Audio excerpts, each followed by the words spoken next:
გათენებისას ღმრთელმთავრებმა და ხალხის უხუცესებმა ბჭობა გამართეს იესოს წინააღმდეგ, რათა მოეკლათ იგი. შეკრეს იგი, წაიყვანეს და გადასცეს პილატეს, გამგებელს.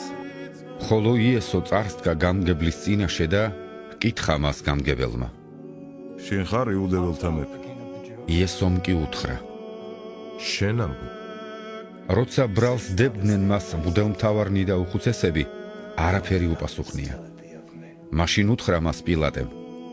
არ გესმის რამდენს მოწმობენ შენს წინააღმდეგ?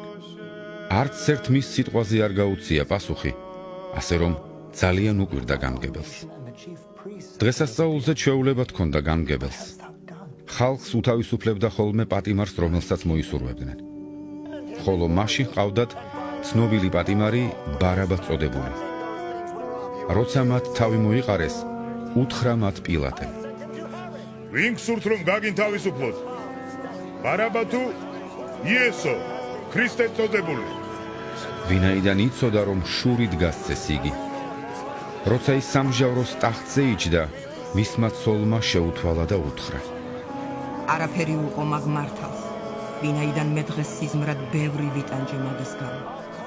ხოლო მღვდელმთავრებმა და უხუცესებმა დაარწმუნეს ხალხი, რომ ბარაბა გამოეთხოვათ, ხოლო იესო დაეღუპათ.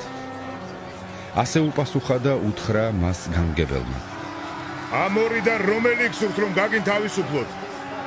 მათ უთხრეს. ბარაბა! უთხრა მათ პილატემ. იესოს რა გავუყო? ქრისტე წოდებული? ყველამ თქვა.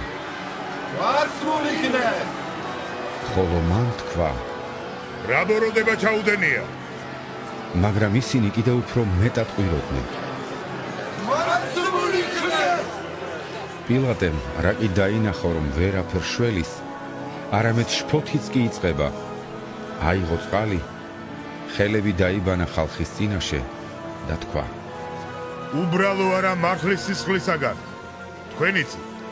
თელმა ხალხმა მიუღო პასუხად. ესა და ჩვენ შვილზე იყოს მაგის სისხლი. მაშინ გაუთავისუფლა მათ ბარაბა, ხოლო იესო გააშოლტვინა და გადასცა, რომ ჯვარს ეცვათ იგი.